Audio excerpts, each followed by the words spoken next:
Good evening. Welcome back.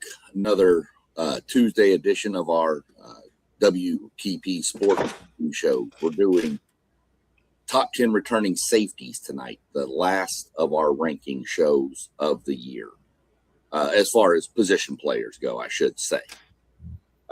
Joined, as always, by the COO, in my mind, as I call him, post-game. So, how you doing over there? I'm sure you're going to have some pretty good thoughts on this list.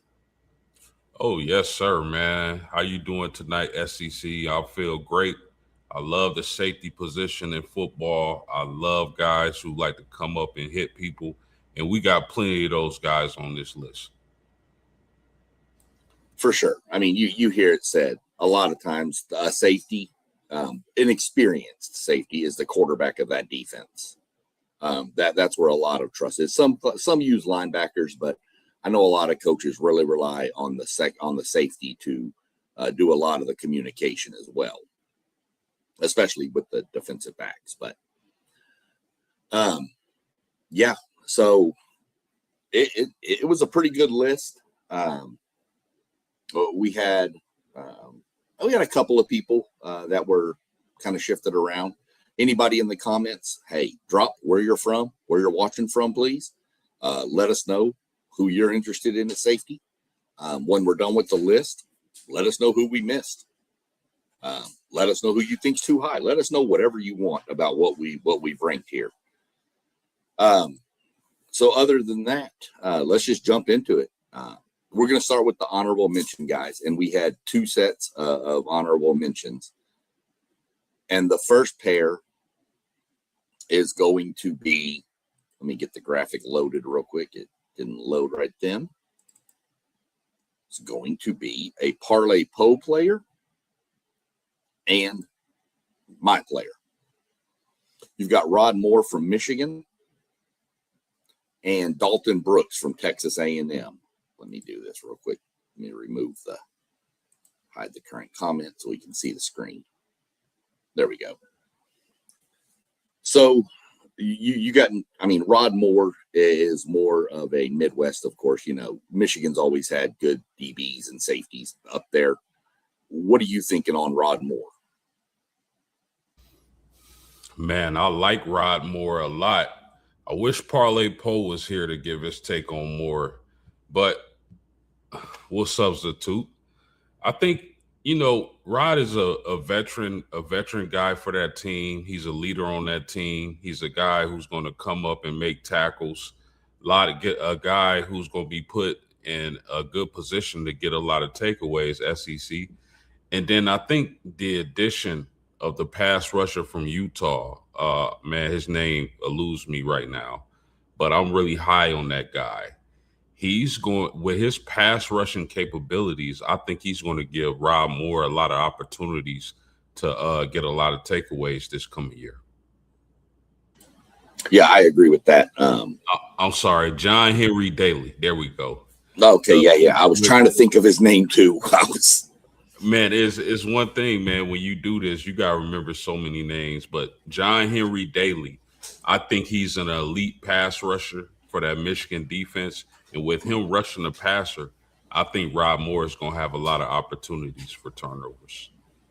And I'll bring our graphic back up in a second. But if I don't come in and welcome the CEO of WTP Sports, I might get fired.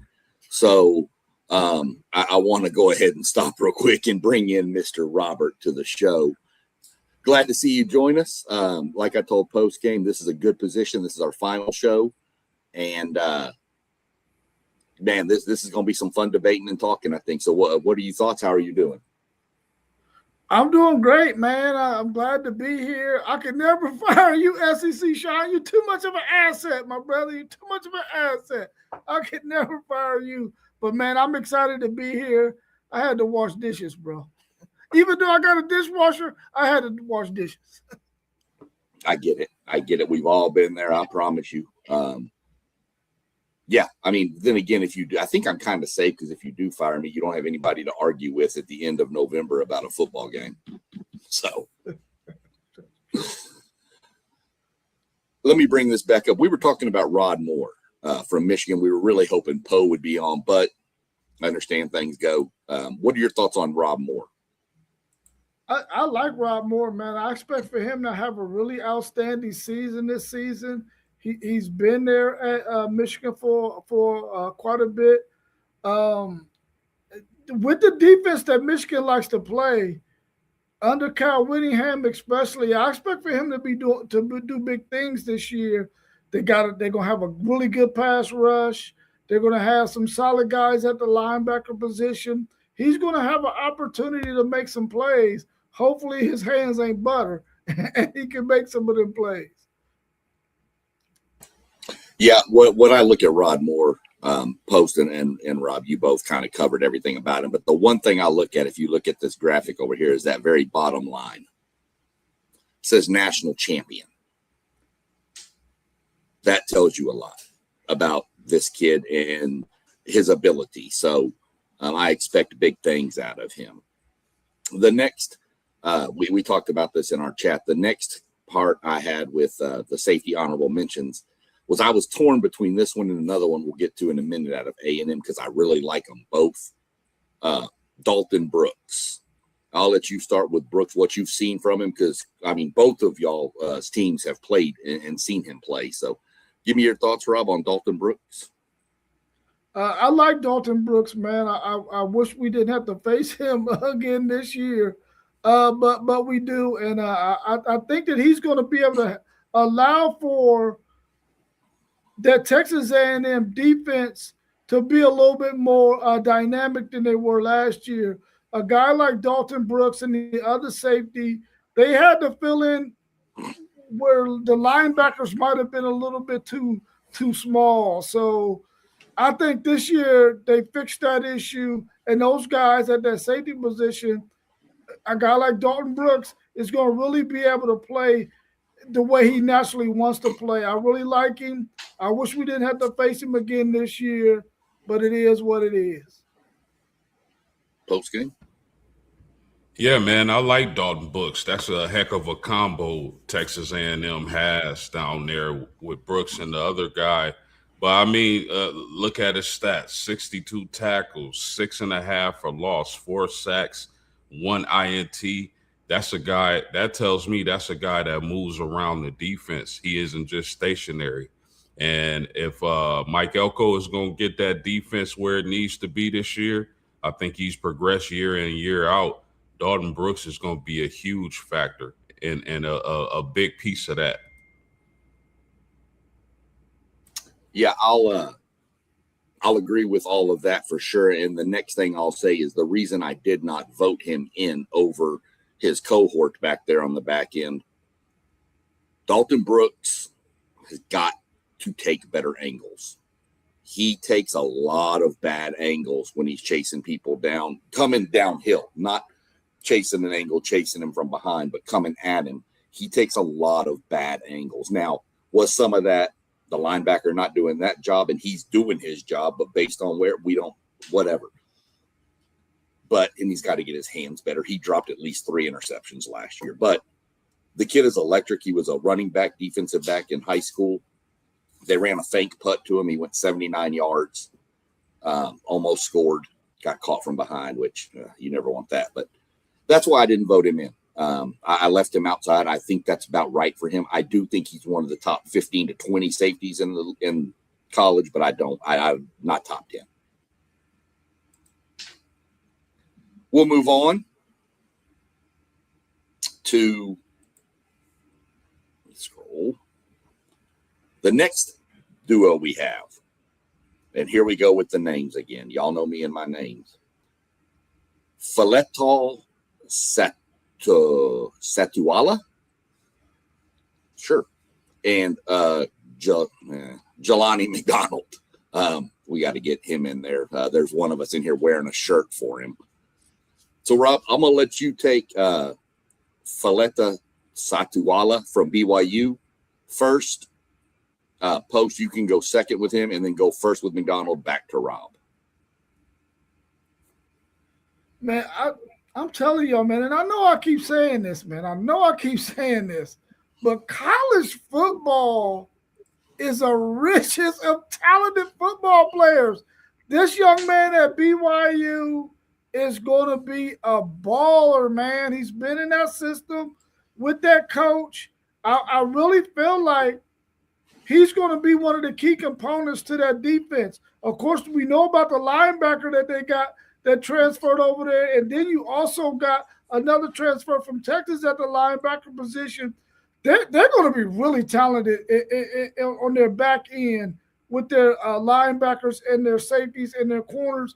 I really like BYU. I think he has an opportunity to really improve his draft stock. He's right outside of our top 10, which says a whole lot because he easily could be in our top 10. I think he's a phenomenal player, man, and I can't wait to see him ball out. Hopefully, they make it to the Big 12 championship game because I really do want to see them match up against Texas Tech. Yeah, like Rob said, one of the better safeties in America. This guy is cash money for that BYU defense. I mean, look at his numbers: 84 tackles, 3 picks. I think he was in the tops of the Big 12 and taking the ball away. But this is a guy that the Athletic has ranked as the 7th overall safety in the upcoming NFL draft. So he'll have a chance to improve that stock. I'm really looking forward to him, watching him as the Fighting Irish travel to Provo later on in the year. This is one of the players I'm going to have my eye on. He's the heart and soul of that defense. And if BYU is going to win the Big 12 this year, he's going to be a big reason. Yeah, he's going to be. It was with the Big 12 and the way they like to sling the ball. He's going to have playmaking ability available for him. We know. I totally forgot that they were playing Notre Dame, so you're going to see him up close and personal, of course. But I think he is going to be, the captain of that defense. I think he's going to be back there and he's going to control that whole back end. And like I said, I expect those interception numbers to go up. I would almost, 6, somewhere in that range, with the amount of passing I expect to come out of the Big 12, especially out of Oklahoma State. And we'll let post-game lead off with Jelani McDonald out of Texas. Yeah, one of Mr. Brown's boys. I mean, Steve Sarkisian came out and said he's really underrated, really freakishly athletic, a guy who can play all around the field. You can tell by his statistics, being able to get fumble recoveries, pass defenses, interceptions, tackles for loss, and tackles. He's going to be a major part of that Texas defense. And with Colin Simmons rushing the passer in that crazy pass rush down there in Texas, he's going to be in a position to make a lot of plays. I like Jelani McDonald. As far as the safety from BYU, who I'm not going to try to say his name, but these are two guys who easily could have been in the top 10.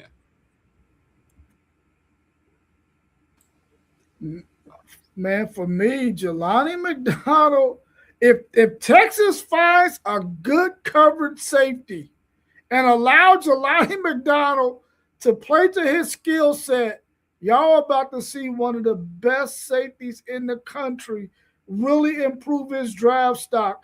Because if they can find them a covered safety, this guy is going to be able to do everything that Will Muschamp wants him to be able to do. You might even get to see him play some big nickel every now and then. But I really love Jelani McDonald. His athleticism, his physicality, his nose for the football. He's made some tremendous acrobatic interceptions. I mean, this guy can really jump. He has good enough speed. I really like Jelani McDonald. I would definitely have him in my top 10. He just happened to be right on the outside of it.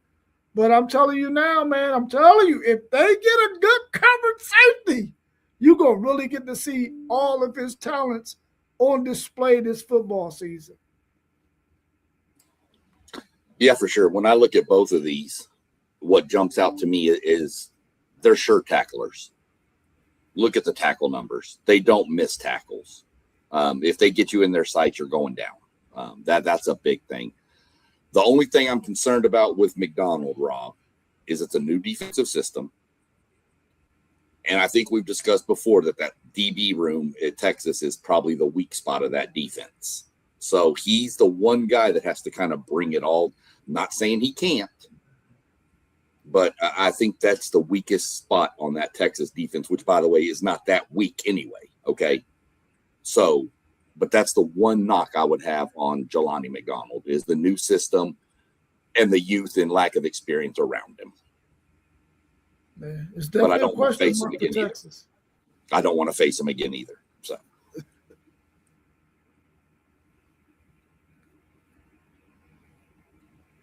Let's move on and get into the top 10. Let me remove this. Go over here. Coming in at number 10, Rob, you got the lead on this one. Post game, you'll finish up. I'll go second. Adon Schuler or Aiden Schuler, which is it, Post? Adon? Yep, Adon. Figured. Always love when we have names that I'm not 100% sure on and somebody from that team is on. So, Rob, you can take Schuler first, and I'll go get his stats and everything brought up while you're starting off on him. Part of the reasons why we are so high on Notre Dame is their defense is going to be phenomenal, but their secondary is unbelievable, man.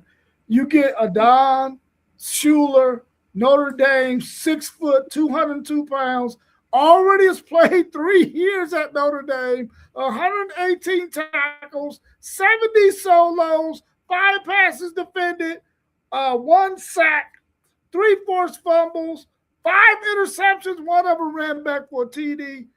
This guy, along with the other guys they have in the secondary, where are you going to go with the football? This guy is unbelievable. I really feel like teams are going to have a tough decision when they go into this draft if they're looking for a safety because there's so many guys out there. He cracks our top 10 at number 10, but he can easily be anywhere from 4 through 10 on our list. He just happens to fall at 10. I really like him. I think the fact that he's going to be around some really talented football players, he's going to have an opportunity to make a lot of plays. And I'm looking forward to him this season. I think he's a phenomenal player, really heady, understands the game. I'm ready to see him ball out. Yeah, much like Moore from Michigan, I look at the bottom line. And on a team that stacked with defensive players, you're still voted team captain.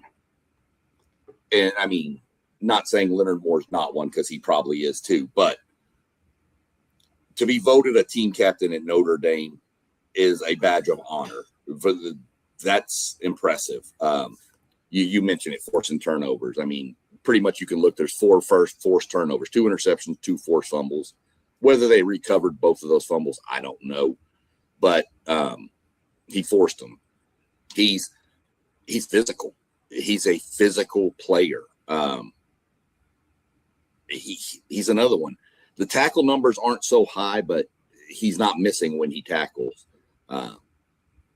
I just think that this Notre Dame defense is going to be something special, and he is a huge key part of it. When you got Leonard Moore shutting down half of the field and you got him back there at safety that can shut down the other half of the field, you better run the ball. And I don't even know that that's going to work if you go watch our pass streams. So when you're playing Notre Dame, good luck. Yeah, man, you guys said it all. In my mind, and I think a lot of people agree with this, this is the best safety tandem in America. I know a couple other teams got some arguments and say so in that, but for my money, it's Adon Schuler and Bronte Johnson, who we'll get to later. I mean, this is a captain. This is a guy who stepped in and was a tandem with Xavier Watts when Notre Dame made that national championship run. This is a guy, a physical safety, first of all, an intelligent safety, a guy who can diagnose really well. He can come up with run support, makes opportunistic turnovers, and really puts Notre Dame in good situations. I mean, if he has one weakness, it's probably deep pass coverage. which I expect him to get better at. But with Tate Johnson in the mix, I'm pretty sure they'll be able to hide that weakness if he hasn't improved upon it. But Adon Schuler is just, man, he's a savage, man. I really love his game, and I'm happy that he's one of Notre Dame's captains.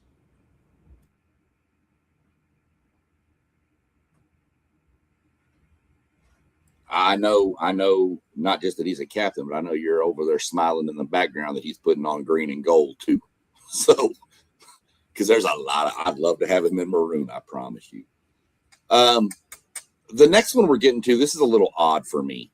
We're going, I think for the first time in all of the defensive rankings, we're going to Ohio State. I think this is the first player coming out of Ohio State that we've ranked in our top 10. And it's Jalen McClain from Ohio State.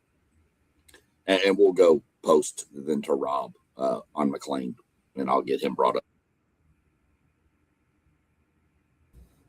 Yeah, Jalen McClain is one of the better safeties in America.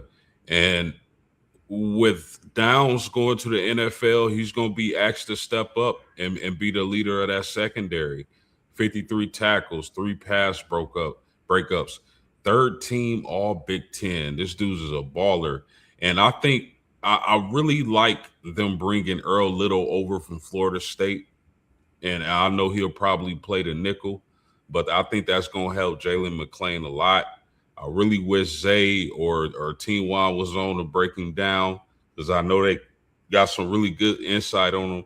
But from what I saw, he's a really good safety, and I expect him to up that as far as the third team and possibly be first or second when it comes to the Big Ten. Yeah, here's a guy who had an opportunity to play in Matt Patricia's defense last year at the safety position, along with Downs. He had an opportunity to learn from what I believe was the best safety in college football last year. He's going to get an opportunity to be that man in that secondary. You know, it's going to be grouped with a lot of young guys. I really like Devin Sanchez at the corner. I think he's going to be a phenomenal player. But this is the guy who's going to make everything go in that secondary. He has an opportunity to really bolster his draft stock and possibly come out at the end of this season after playing 2 years at Ohio State. A 6-foot guy, 201 pounds, 2 years at Ohio State, 68 tackles, 5 solos, 4 passes defended. I expect this guy to put his hands on more balls this season and get some interceptions to go along with those passes defended. I'm looking forward to him having a phenomenal season and being the leader of that defensive secondary at the Ohio State University.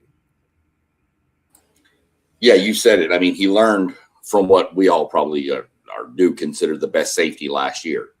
So he learns. He knows what it takes. He's been there a couple of years. I do want to see him get a little better at going after the ball.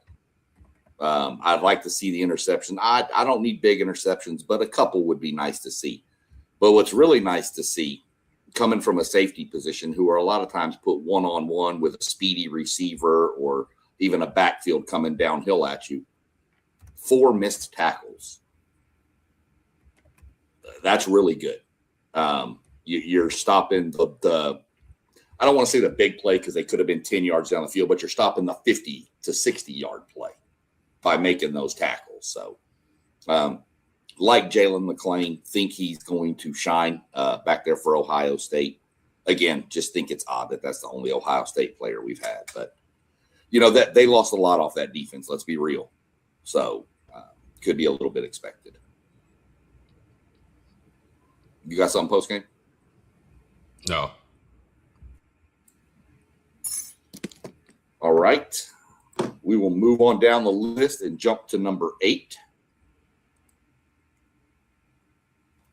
which is a name that I forgot about until one of us on this stream mentioned him. I cannot lie. I straight up forgot about this kid, and post-game shout out, you mentioned him, and I went, yeah, you're right. So it's Peyton Bowen out of Oklahoma, another player who is going to have a great defense in front of him. We're definitely going to let let me see, Rob, who went first last time? Post game? So I'll let Rob go first to talk about his favorite team, the Oklahoma Sooners. Not. Listen, man, Peyton Bowen, I was not going to mention him whatsoever. He's an Oklahoma guy. I'm a Longhorn. I'm never going to mention that guy. But I'm telling you, I'm going to give him his props because he is really good. You talking about a guy 6 foot, 200 pounds, played 3 years at Oklahoma. I thought he was going to come out and go to the NFL draft this year, but he decided to stay, which I think is a good thing for him. 115 tackles, 60 solos, 13 passes defended, 1 sack, 1 forced fumble, 2 interceptions. What I would like to see him do is improve on his interceptions and getting his hand on those balls. But he's been playing really good, solid defense. I really like him. I think that he's going to be one of those players that's going to allow Oklahoma's defense to be one of the top 5 in the country.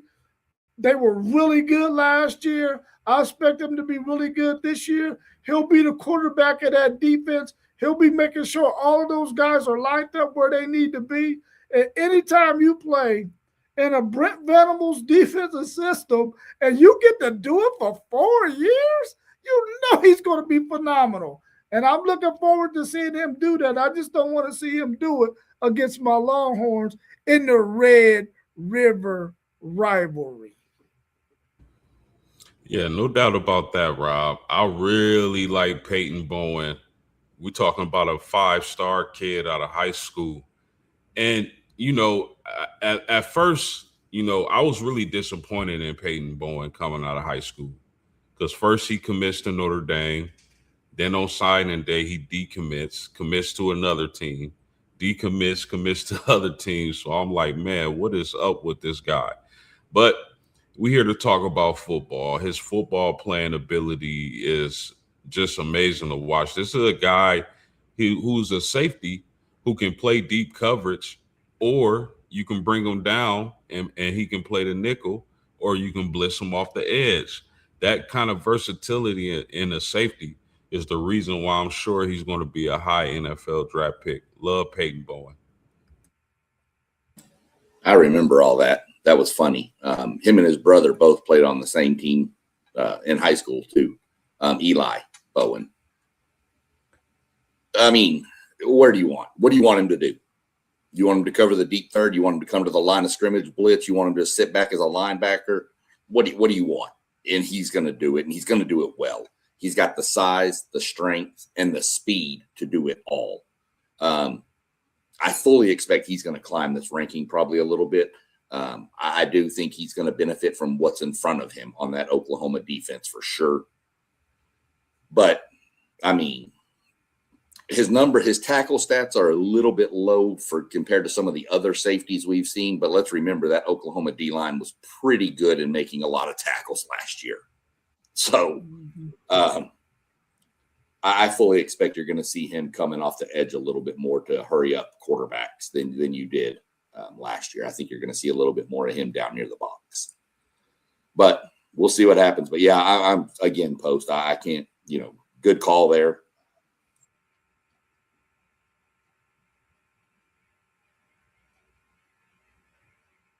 Let's move on from Peyton Bowen, not Boeing. He's not an airplane. Moves like one sometimes. Stay in the SEC and go to Alabama. Keon Sabb comes in number 7 on our line. And we'll get post-game rolling first with Keon Sabb out of Alabama. Yeah, man. When you talk about the best safety duos in America, Alabama is right there with just about anybody. I know we talked about Notre Dame earlier, but Keon Sabb, this is a veteran guy. This is a physical safety. And if Alabama is going to do anything this year, Sabb is going to be a big part of that. A lot of people are writing Alabama off this year, and I think they got good reason to. But they definitely got some good players, and Keon Sabb is definitely one of them. I mean, you can put him in that box and help the run game. The other safety is probably better in the pass coverage than he is, but nonetheless, a playmaker and a guy I look forward to watching. Yeah, Mr. Sad, man, I'm telling you, and I agree with you too, post game. A lot of us have written off Alabama, but the more I started doing a little bit of research on these defensive guys they are going to be solid defensively, which is going to keep them in games and give their quarterback, whoever it is, that's going to be the first-year starter, an opportunity to get that thing right, man. But I love Sam. I really feel like he's going to have an opportunity to be the guy who leads that defense when it comes to tackling. Of course, he's not the better coverage safety, but he's a guy that you can move around and have him get in that box and make some critical tackles for you. I mean, this is a guy that's 6'1", 208 pounds in his fourth year of college football, spent 1 year at Michigan, 119 tackles, 66 solos, 11 passes defended, 1.5 sacks, 5 interceptions in his career, and a touchdown. A guy who has an opportunity to really wow the scouts when it comes to that NFL draft and have an opportunity to go high in the first 1, 2, or 3 rounds. I feel like he's going to be one of the star players for Alabama this year, and they're going to be one of the reasons why their defense is going to be so good is because of Mr. Sad. Yeah, I mean, your people are writing Bama off, and I think a lot of the write-off you're getting about Alabama is from the offensive side. I still have some questions on their D-line, still some there, but look, this Alabama secondary is right up there with the best in the game. We'll get to more on that here in a few minutes. But I think his partner in crime is more of the quote unquote free safety. And he's like a strong where the, he can come down and he's going to be more asked to come down and let the other one, Hubbard, kind of cover more. I think that's how they're going to be used. It's kind of what I saw him doing last year with Hubbard anyway. So we'll see how it plays out. But yeah, the Alabama defensive back room is going to be really, really good. And that's the definite strong side of that defense. We'll see how the rest of it plays for Alabama.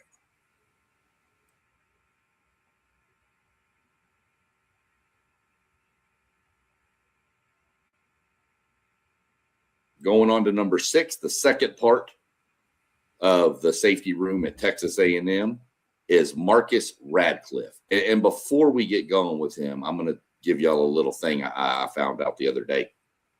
I don't know if you watch any SEC media days, Rob, but for every turnover he gets, he's donating $315 to the Wounded Warrior Project.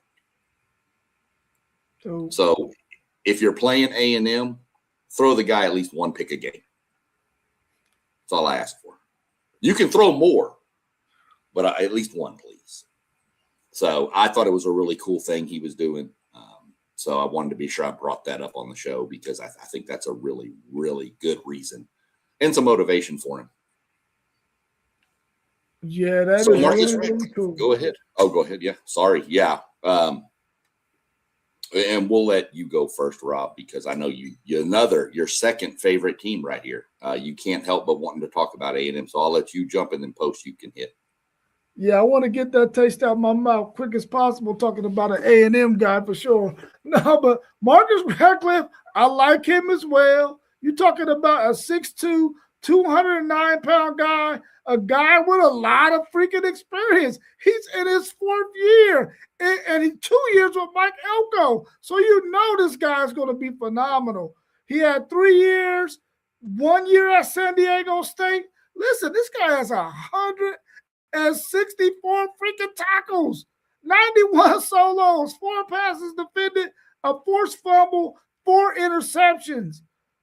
I think that this guy has an opportunity to really make first team all SEC. And we've already talked about an Alabama guy. We already talked about a Texas guy, another Texas A&M guy, and we're probably going to talk about some other SEC safeties. But I think this guy is really that good. He made our top 5. I really feel like he's going to be able to do some things in this defense for Mike Elko that he really needs to get done. And when you got a safety that can take away people's mistakes like Ratcliffe can, that's a winner, chicken dinner. Let's go. For sure. One of the things I like about Ratcliffe, I mean, so much is made about your star ranking coming out of high school. This guy is a 3-star rated football player out of high school, and Walter Camp has him as a preseason All-American. So that just goes to show sometimes, a lot of times, stars don't matter. It's what you do when you get your opportunity. And this guy has put the work in, like Rob mentioned, over 6 foot, 209 pounds. That's a really good size for a safety, a box guy. Going to be real important for that Texas A&M defense and Mike Elko. Yeah, I should have looked it up because I had the A&M weight charts after heading into fall camp. I think he's at 215 now, or 219, somewhere like that. He's put on some more weight. Great kid, obviously. What he does, phenomenal player. A&M has not been known as safety university. They've had a couple coming through there, and I'm not saying we are by any stretch of the imagination. Please don't crush me in the chats. But when Mike Elko says this is the most talented and deepest and best defensive back room I've ever been around, that tells me all I need to know about these guys. 2 veterans at the back at the safety position, Dalton Brooks we spoke about, Marcus Ratcliffe here. So I'm really excited for what this safety combination can do. Do want to see him not just for what, but I want to see that the turnover numbers have to get higher for the entire A&M defense. They were pathetic last year in forcing turnovers. It was bad. We got to get better at that, and we'll see what happens. But really excited to see what Marcus can do this year. Post game, it doesn't matter your stars. You're 100% right. But how much work are you willing to put in to get to where you want to be? And this kid's done what he's needed to do, and we will see him on Sundays.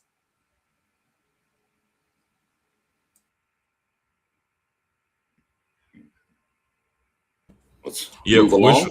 Which one of those safeties do you value more? Believe it or not, I think I value Dalton Brooks more because I think you can do more with Dalton Brooks. Dalton Brooks was a couple of years ago. A&M had a few injuries at the running back position and were really, really thin. And Dalton Brooks got a few runs back there. I think you can move Dalton Brooks to the offensive side if you're in a serious bind. But if we're just talking on the side of the defensive ball, I think Ratcliffe is probably the one that I'm leaning on the most because I think he's more of the freakish athlete.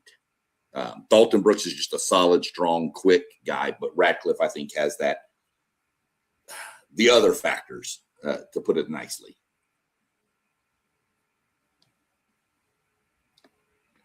Let's go to number 5.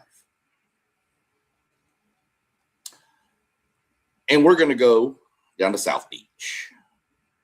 And let's go check in on Miami with Bryce Fitzgerald. Let me see who's next. So it's going to go Rob here first because I need Post to go last here in a few minutes. So we'll go Rob Post on this one again. Man, Bryce Fitzpatrick, true freshman last year.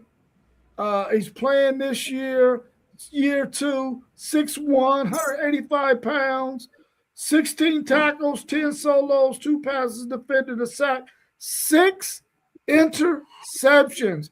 Guess what, y'all? 2 of them came against that guy up there's team, the Texas A&M Aggies, And he sealed that that playoff win over Texas A&M. I really like this guy and his upside. Only a true freshman last year. Just imagine how ultra confident he's going to be this year, out there making plays. He's going to have to play even bigger than he did last year because they don't have the bookends that they had last year in Ruben Bain and Mesidor. Even though they got some replacement guys, you ain't replacing those two studs. But I think this guy has an opportunity to really elevate his game, and I expect him to do so. A guy who played as a true freshman and ended the season with 6 INTs. That's incredible. Yeah, I mean, Rob said it all. Bryce Fitzgerald coming out as a freshman. What's going on in Miami where they can get these true freshmen in and really have them make a difference in football games? I like Bryce Fitzgerald. PFF loves Bryce Fitzgerald. I think he's over 80. I think he has like an 80.7 PFF grade, which ranked like 5th in the whole entire ACC. But I expect all those numbers you see to increase as he was a rotational piece his freshman year. Made a lot of plays, but was a rotational piece. He'll be the man in he'll be the man in that secondary this coming up college football season. I expect those numbers to increase. Rob, you almost got put in timeout, brother. I almost had to put you in timeout for bringing that up. I didn't sit here and bring up the Florida game when y'all lost to Florida. Okay? I didn't bring up the Ohio State game. Just messing. That was an insane game. That the wind there was so bad. Freshman All-American, 6 picks as a freshman. Come on. He was rotational, and he should have been rotated out on a couple of plays against A&M in the playoff game. But unfortunately, he was rotated in. So it is what it is. I'm not going to, keep harping on it. It happened.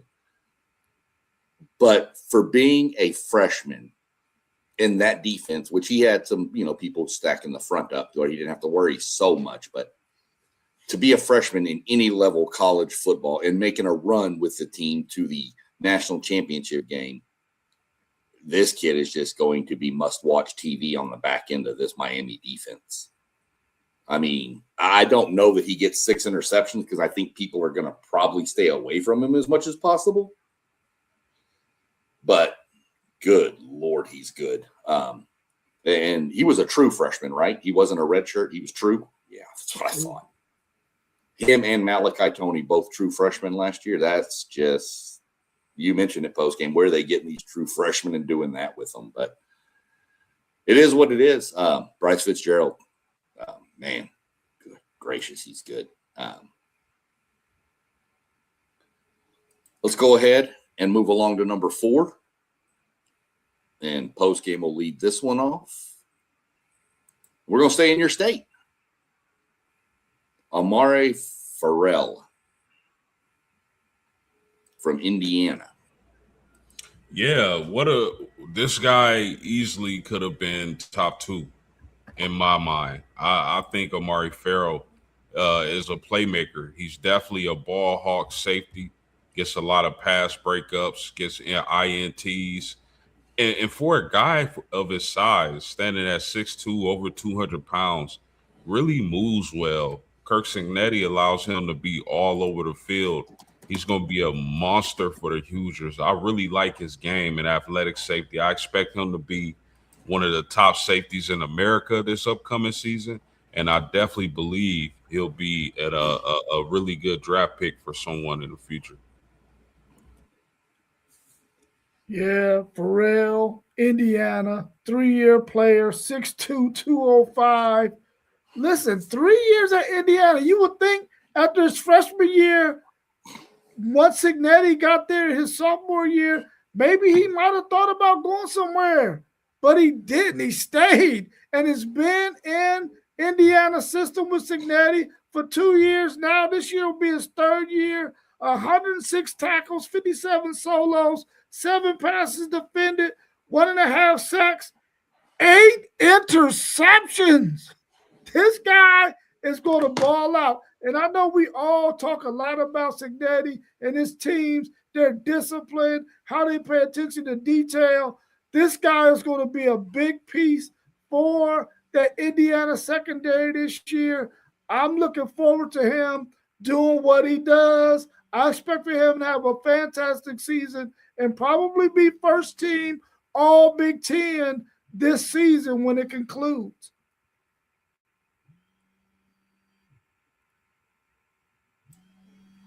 Yeah. Again, let's scroll to the bottom of his stat chart. Rob, you didn't mention one thing that I was really shocked about.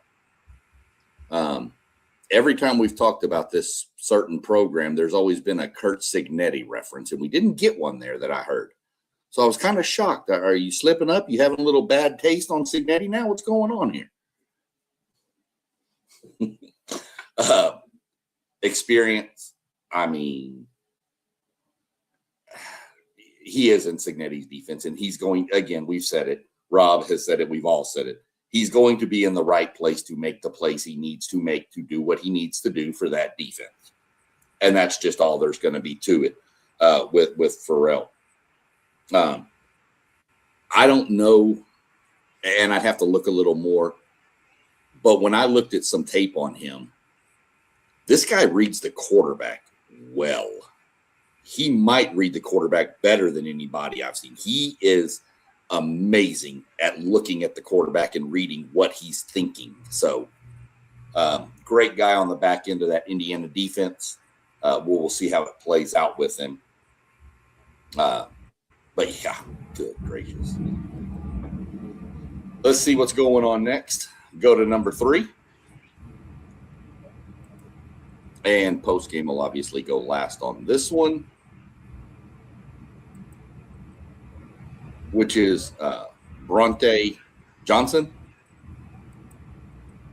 from Notre Dame. We mentioned one already. Let's go ahead and get the other one rolling too. So, Rob, you're up. All right, we're talking about post games, boy, Mr. Johnson. I don't want to mess his first name up. 6'2", 200 pounds, 2 years at Notre Dame, 51 tackles, 38 solos, 3 passes defended, 4 interceptions, a touchdown. We've talked so much about this Notre Dame secondary. This is another guy who was worthy. Now, listen, Leonard Moore was the number 1 corner. This young man comes in as the number 3 safety on our list. How can you have the number 1 corner and the number 3 safety in the WTP Sports broadcasting rankings, man? This defensive secondary is going to be lights out, and one of the reasons is because of Mr. Johnson and what he does out there on the football field. He had 4 interceptions last year. He had a pick 6. Listen, you talking about somebody reading the quarterback's eyes. This guy is going to have an opportunity to eat and eat a lot because somebody named Leonard Moore is going to keep one side of the field secluded where nobody can have any action. And this guy's going to be able to make plays everywhere that they need him to. I know they have a heck of a time thinking about what we going to let teams do to us because they ain't going to be able to do nothing. I'm looking forward to this guy balling out. Let's go, Mr. Johnson. Make us proud. I'll jump post real quick on Bronte. Man, come on. He's got the number 10 safety sitting right back there beside him. He's got the number 1 cornerback on the field with him. He's got a bunch of defensive linemen and some linebackers. I mean, come on. This is going to be a nasty secondary to go against. Again, I mentioned it earlier. Good luck when you're playing Notre Dame throwing the ball. But good luck moving the ball. If you want to see what this defense can be, not that but go watch them play Arkansas last year. That's probably what they're going to do to everybody this year. Bronte Johnson is a menace. I mean, that secondary is going to be nasty. Post. I'll let you finish up with him. I sure have got a lot more to say about this young man. Yeah, he's Bronte Johnson is easily one of my favorite players to watch, not just at Notre Dame, but across the country. One of the things I love about this young man is that in high school, I don't know what the case was, but he had to accomplish some things to go to Notre Dame. And he asked, what do I need to do? They told him what he needed to do, and he did it. And he got that scholarship, and now he's a baller. I'm going to tell y'all what, Notre Dame's defense really changed when he was inserted into the lineup. When Bronte was inserted into the lineup on defense last year, the defense changed, and it's his playmaking ability. He's one of those free safety guys who goes sideline to sideline. He can pick off the quarterback, and you just want to stay away from him because he's going to take the ball. That's one of his great traits, and you know, he's an athletic freak, a guy who can really move, and I think he's going to be he has a chance to be a top 20 NFL draft pick. That's how high I am on Bronte Johnson. Really good guy, really athletic, extremely fast, and is a ball hawk. High IQ. Man, that safety room is going to be crazy. So let me reverse the question you asked me. Two really good safeties back there. Which way you leaning? Towards one or the other? Yeah, I love both of these guys, man. I'll say this. Adon is more of the leader, put everybody in position, the quarterback back there, really physical safety. I think Bronte is the more athletically gifted guy. So I'll put it out, man. I love them both, SEC. I really do. But if I gotta say, that's how I would break it down.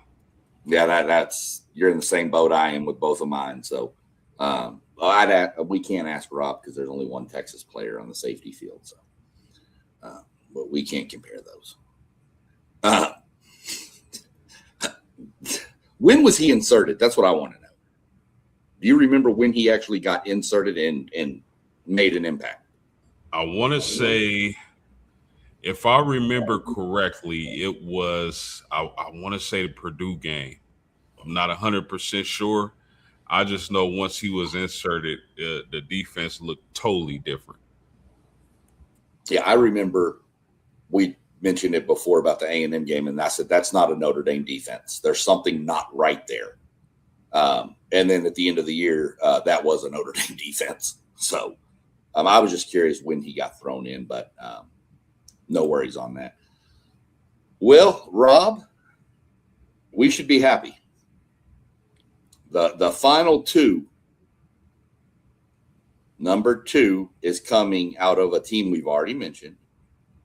Let's bring in Mr. Bray Hubbard from Alabama, coming in at number 2 in our ranking.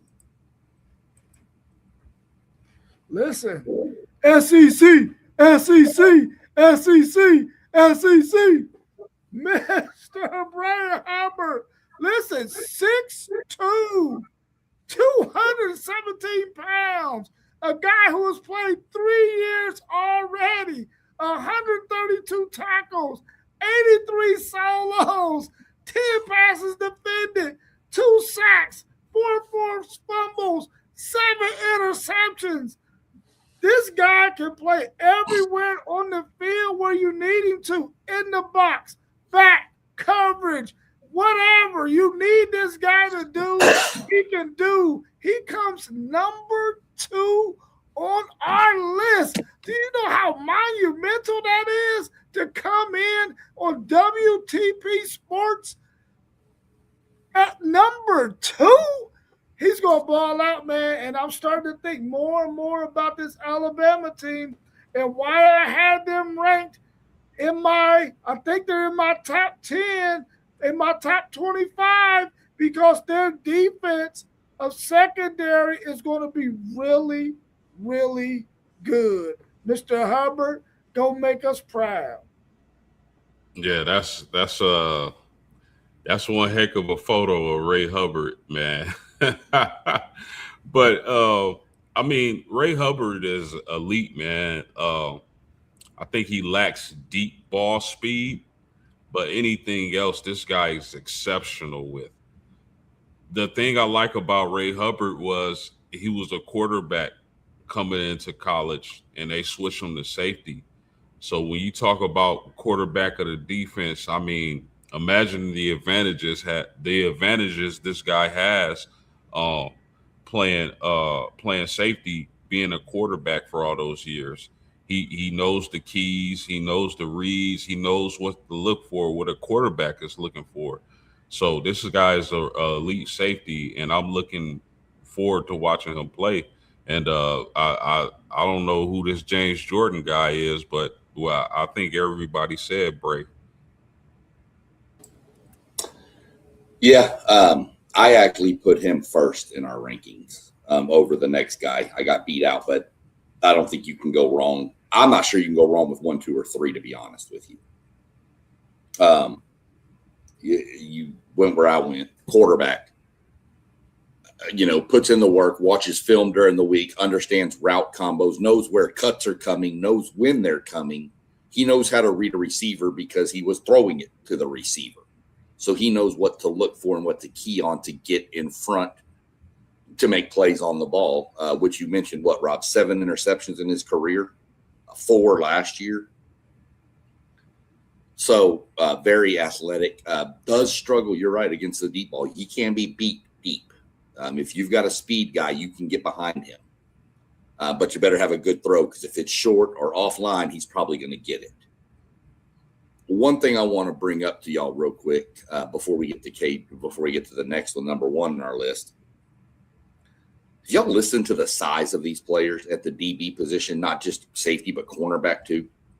We've got 6'4", 6'2", 6'3" guys everywhere. That is not the norm for safety or so I don't know if y'all got any thoughts on that real quick. Yeah, I remember coming up, safeties were 5'10", 5'11". A big one was 6 foot. Corners were 5'8", 5'9".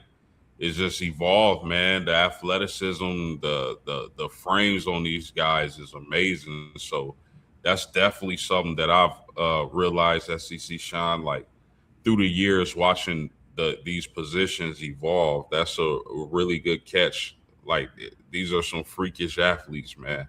Pretty soon they're gonna have a 7-footer at safety. Yeah, I think when you start thinking about the wide receivers, man, and how they started to evolve the game and start getting size, and the guys at wide receiver became more athletic, you had to get more long, lengthy defensive backs, man. So I think as the wide receiver position evolved, the corner and the safety position had to evolve to much longer guys. You know what I'm saying? A lot of times, if you play wide receiver on offense, you probably turned around and played two-way and played cornerback or safety on defense. And so I just think just with the evolution of wide receivers, so has the evolution of defensive backs happen at the same time, because you got to keep up with whatever's happening. And you do not want no small guy, even though there are a lot of good smaller players can really play. You just want to have an advantage by having guys who got that length, especially when it comes to those 50-50 balls.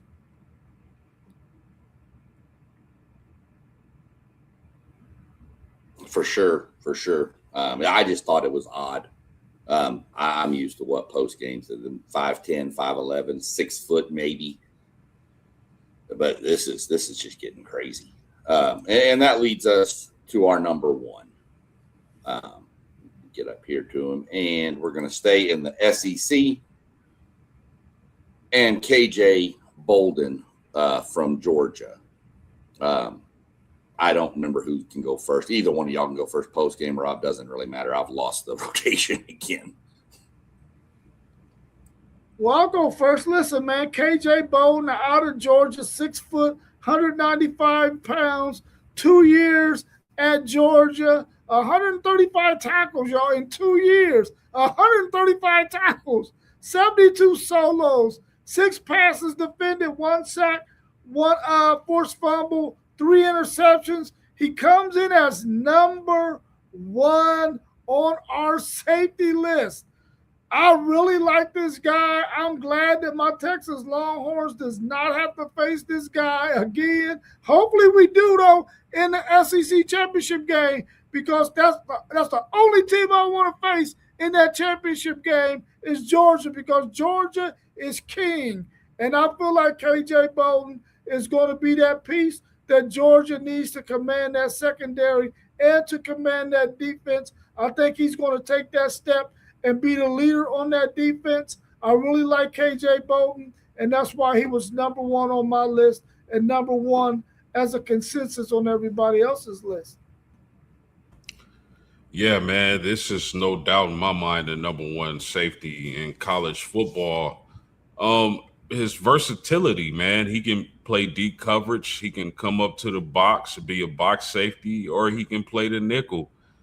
That's a heck of a utility knife to have in your back pocket. If I'm Georgia, this guy's just a playmaker, and I mean, I think Georgia, he's going to be a big reason why Georgia is going to bring another elite defense to the SEC this upcoming season. Love KJ Bolden. Would not be surprised if this guy's a top 10, top 15 NFL draft pick. Just an elite athlete and a guy coming out of high school that has some track background. So imagine what type of speed he brings to the game. Yeah, I mean, the Swiss Army knife, you're right. I mean, that's what he is. He does it all. And it says a lot in the defense under Kirby Smart, because we know Kirby Smart demands excellence out of his defensive players. And Kirby was a safety. And Kirby raves about this guy. Everybody does. This dude is amazing. CBS Sports, I saw their quote on him. They said he is the standard of safeties in this year's college football class. Not much else to say about him. Just super athletic. And Rob, be careful wanting Georgia. I don't want him. Unless it is the SEC title game for sure.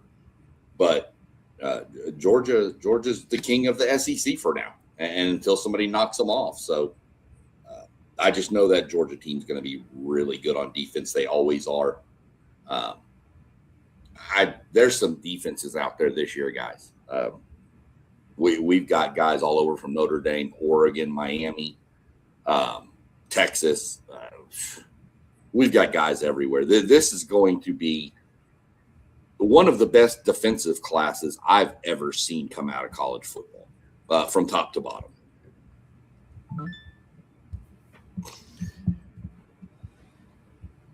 Anybody got anything else? When you look at the coaches poll that was released, okay. Ohio State was 1.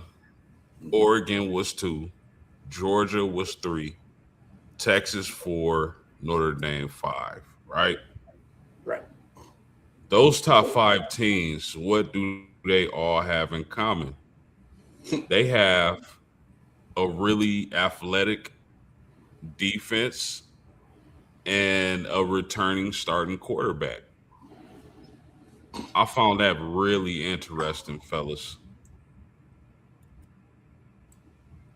Yeah, when you think about it, at first I was thinking each of them is elite on one side of the ball or the other, not just the defensive side. But yeah, that's a good take. You think those teams are elite on either side? You don't think they're elite on both? No, I was saying that at least they were elite on one side. Gotcha. Some are elite on both. Yes, for sure, 100%. Looking at the coaches poll, real quick, just, I mean, if y'all have got it, who's overrated on that list and who's underrated in your mind? I think Missouri is overrated, especially if their running back isn't up to full health. I think that possibly Penn State. A lot of people point towards Penn State schedule, Yeah. which nobody talks about. But every chance they get, they'll bring up Notre Dame's schedule. But anyway, a lot of people bring up Penn State schedule, right? And I just think like sometimes it takes a year or two to really put it all together. I know they got a lot of players transferred in, same coach, same players, but they got to rebuild that Penn State program. And sometimes it's just not the first year. Sometimes it takes time, man. So those were some interesting teams. I mean, I really think SMU is underrated because I love their quarterback. I think BYU is properly ranked, but man, it's exciting because I mean, right at the tail end, just not making the cut, they had Louisville and what I thought was interesting was Florida, just outside of the top 25. Yeah. Anything jump off to you, Rob? Not necessarily when it came to the rankings, but what did jump out to me was the fact that you're going to have SMU, BYU, and Miami, who could possibly only have one loss, and each one of their losses will probably come to the Notre Dame Finals, bro. They could all possibly go undefeated outside of playing against Notre Dame. Could you imagine what that resume would look like if Miami is 11-1 at the end of the season, SMU is 11-1 at the end of the season, and BYU is 11-1 at the end of the season, and each of their only losses to Notre Dame? That would be unbelievable. No, it wouldn't, because I don't think Notre Dame beat all three of them. That's really interesting, Rob. I didn't even think of it like that, but you know, another key matchup that I'm really anticipating when you talk about SMU is the Louisville matchup. I think that's going to be one of the best games of the year. So, I mean, SMU, Miami, and BYU, if they were to only lose to Notre Dame, that'd be amazing. I didn't even think about it like that. Yeah, I didn't either. I was thinking Miami and SMU losing to Notre Dame, and then if SMU beats Louisville, they're all going to be like 11-1 because I don't think Miami and Louisville play this year. So they'd be all 11-1 in the ACC, and we'd have this whole mess of ACC again. I'm going to be a little point blank. I think the most underrated team on that list is Notre Dame. I think Notre Dame at 5 is way low. I think Notre Dame's at least top 3 minimum. Well, you know there's a Notre Dame bias amongst the coaches. I do. But you know what, SEC Sean, I'm fine with that. As far as Notre Dame, like as long as they're top 5-ish, I'm cool. Most Notre Dame people are because they understand there is that bias from the coaches. Oh, you're not in a conference, your schedule. We're not going to get into all that. That's for another day. But I still think Notre Dame's the top 3 team in my mind. I agree with Missouri's overrated. I think Houston is underrated. Y'all know how I feel about this Houston squad. I think Houston is underrated in this poll. But again, a lot of this poll is what have you done? And that's kind of where you look at it and see how it falls out. But I will give a shout out to everybody in the chat too. If you saw the coaches poll, you need to tune in this coming weekend because the real poll is going to drop. WTP Sports will be dropping their top 25 rankings. What day are we doing it, Rob? Saturday or Sunday? Saturday. Okay. 10 a.m. Okay. Hosted by Post Game. That's right. I just forgot what day we were doing. So Definitely tune in for that, because that's going to be the real rankings. These are coming not from computers and people sitting around betting on bait and bias and all this. This is coming from people that watch the games and actually know these teams and have a good ranking system for them. So definitely tune in for sure for that if you want to know where we rank everybody. Anybody got anything else? I just want to ask y'all real quick before we get out of here. Do y'all believe in Michigan this year? No. No. I think Michigan's going to. Do I think they're going to win the Big Ten? No. Do I think they're going to be a top 4 or 5 team in the Big Ten? Yes. I really do think that Michigan is going to be a better football team this year than what they were last year. They're not going to have those same distractions and issues. I think the quarterback, Underwood, is going to be a better quarterback this year in year 2. I think they're going to understand they got to get the ball in their playmakers' hands and not miss the opportunity to get the ball who Marsh, when he needs to be getting touches. He had games where he didn't get no touches. It's like, come on, man. And I think defensively they're going to be better because they just got some better talent on defense and more experience. I think they're going to be a better team. Their record may not reflect it, though. See, I think I real quick, but I think this Michigan defense is going to be really good. And I think if they're able to get Bryce Underwood where he's supposed to be, I think Michigan can beat anybody in the Big Ten. That's a lot of ifs, though. Like my mom used to say, if was a fifth, we all be drunk. But I definitely think that's the team to look out for in the Big Ten. I personally like Michigan better than USC. That's a toss-up there. And I've seen some of our rankings already. I don't want to spoil anything for the people that are going to tune in, but you'll see why that's a toss-up when we get together. But I'm just not sold. I think Michigan's ceiling is 9-3. And I think their floor is probably 6-6. Now, I expect Underwood to take a step forward, and I do expect the defense to be good. But, dude, I'd have to look through their schedule. There is some dogs in the Big Ten this year. So we'll see how it plays out. I'm just not a big fan of Michigan getting – by no means are they a playoff team in my mind. By no means. I don't see it unless the stars align and everything is perfect, and I just don't see it. So I'm going to leave y'all with 2 little quick things. I want the commenter people to go check it out. I want everybody to go Google the kid with the cotton mouth in his helmet in Arkansas high school. It's crazy, and it was real. And then I don't like doing this so much, but there was an issue in Texas yesterday on the practice field. I believe he's a University of Texas, maybe commit from Lake Travis High School, had a serious medical emergency during practice and is in ICU right now.